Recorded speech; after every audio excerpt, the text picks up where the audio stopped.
Hi, I'm George Asproukos from Senior Professionals, here to discuss and show you some stretches for after riding a bike. First is Achilles, and then we'll move on to the calf. So I'll show the Achilles stretch, which is performed with a bent knee. So leaning up against the wall, my back leg will be the demonstrator leg.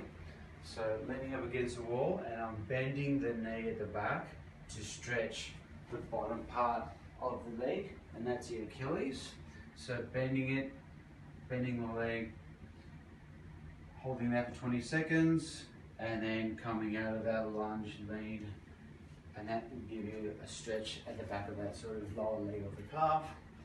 Now the upper half of the calf is more of a calf stretch, same leg, and instead of bending the knee, I'm keeping the leg straight.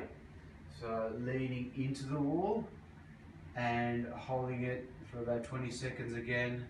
So the difference between the two is with the calf stretch, I'm having a straight leg. With the Achilles stretch, I've got more of a bent leg.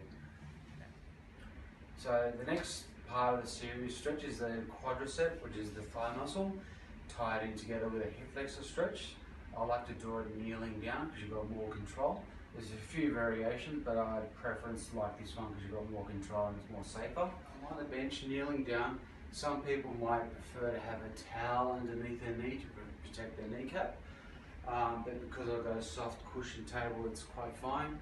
Get down on one knee, have the other leg as a stabilizer, and I can lean forward, keeping the back straight, and you get a nice stretch through the thigh there. You can make that stronger by lifting the back leg up, like so, and that raises the ankle joint, but you get a bit more of a stretch through the thigh. From here, I can then stretch and get more of a upper part of the hip flexor stretch, and as I lean forward with the same leg, same arm, raises it up and just to the side. Again, that gets more of a deeper up into the hip flexor stretching through there. All two stretches you can hold for 20 seconds each.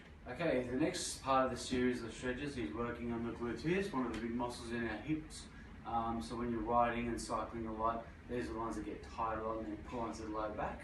So the one I like to do is lying on your back, get down on a hard surface preferably, and then hooking the leg over, pulling the leg across with the opposite hand, and then holding that for a good 20 seconds, getting a nice stretch in the glutes or the buttocks.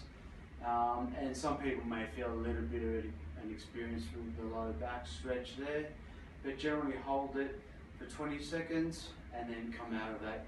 If you find you're getting too much of a groin compression there, you can bring the leg up, straight up to the same shoulder, and then again you should get a nice stretch in the back there and hold that for 20 seconds, no bouncing, and then come out of that.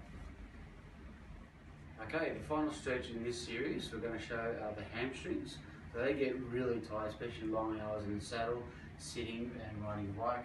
So basically I like to stand in front of a chair or a table, or you can find a couch or maybe even some steps at home. Bring your leg up. So we're going to stretch this leg that's up, keeping the leg foot straight as well as the bottom leg standing. So, and then from here we're going to be tilting forward, keeping the back straight, and you should feel a nice stretch at the back of the thigh there.